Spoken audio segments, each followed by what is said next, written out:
inflation causes IRS to raise tax brackets and the standard deduction by 5.4%. Tell me what you think about that. I told you inflation was a good thing, Cory, and I'm going to keep rubbing it in, right? So here's where we go. Here's an upside to persistent inflation. This is from the article. More of your income will be taxed at lower rates next year. That's a good thing, Cory. The standard deduction and the thresholds for each tax bracket are up 5.4%. That's the second largest adjustment in the last 3 decades, Cory, 30 years after last year's 7.1% hike. So let me give you a little bit of context here. So the threshold for the top federal income tax bracket in 2024 will climb by nearly $40,000. And that's next year for a married couple. So the 37% income tax rate will apply to income above $731,200. And for individuals, that top tax bracket will start at $609,350. So basically, your effective tax rate will be lower than your top rate. And that is because the first slice of your income is taxed at 10%, and the next it's 12%, and so on. Your effective tax rate is essentially a blended rate. A lot of people don't know that.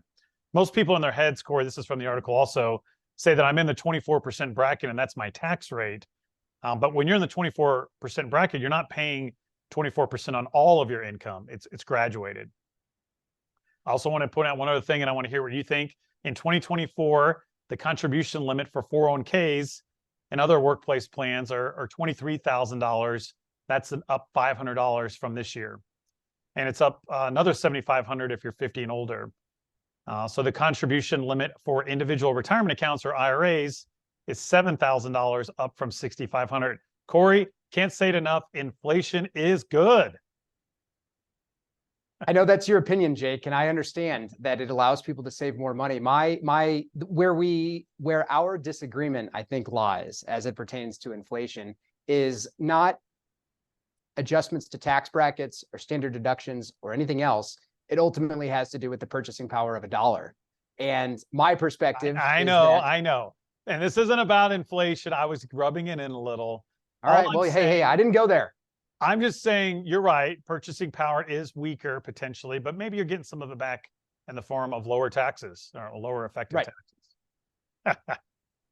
I had to rub it in a little bit.